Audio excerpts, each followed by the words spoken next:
आमकां खबर गमल्ली आसा कॉन्फिडेन्शियल सारकी आता इन पार्लमेंट गोंयचो सरकार कॉम्प्रोमायज जाल्ले आसा सेंटराक फक्त आपणाचे मिनिस्टर हे कदेली सांबाळपाक गोंयांत आनी तांणी ओके दिला सेंट्रल मिनिस्ट्रीक सांगला की ओके तुम्ही दाबोली एअरपोर्ट बंद करपाक जाता म्हण for commercial and civil operations. This is very shocking betrayal of the people of Goa.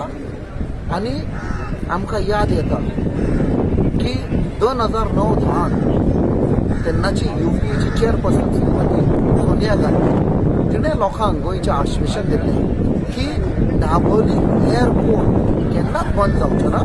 It will remain open along with Mopa for all civil operations. आणि ताजे नंतर then prime minister doctor Manmohan Singh ताणें कॅबिनेट डिसिजन घेतिल्लें की Dabolim will always remain open for commercial flying along with military.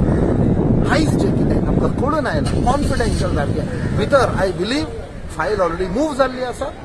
आणि हे पळय मंत्री हांगा आयिल्ले सांगपाक की we have come to tell not to close फोटी सगळे तांकां आपयल्या सांगपाक आमी दाबोलीम बंद करता आनी you have to control the people of Goa not to educate. हे आमकां हे मेवला इन्फॉर्मेशन मेवला. This is a betrayal backstabbing of the people of Goa. आमी वोगी रावचे ना. सगळ्या लेवलाचेर आमी आवाज करतले.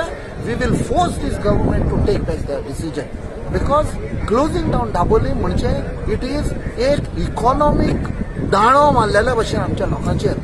सगळ्या लोकांचे जॉब वेतले. ऑलमोस्ट 4.5-5 लाख लोक डिपेंडंट डायरेक्ट और indirect on tourism and because of Dabolim airport. So असले बिट्रेयल असली गद्दारी केल्या गोंयच्या मिनिस्टरांनी केन्नाच माफ करचे ना. आमी तांकां दाखोवन दितले आमी गोंयकार वर्रात गोंयकार आनी कशे आमचो हक पळय आसा तो आमी दवरपाक जाणो. देव बरें करूं. जय हिंद जय गोवा.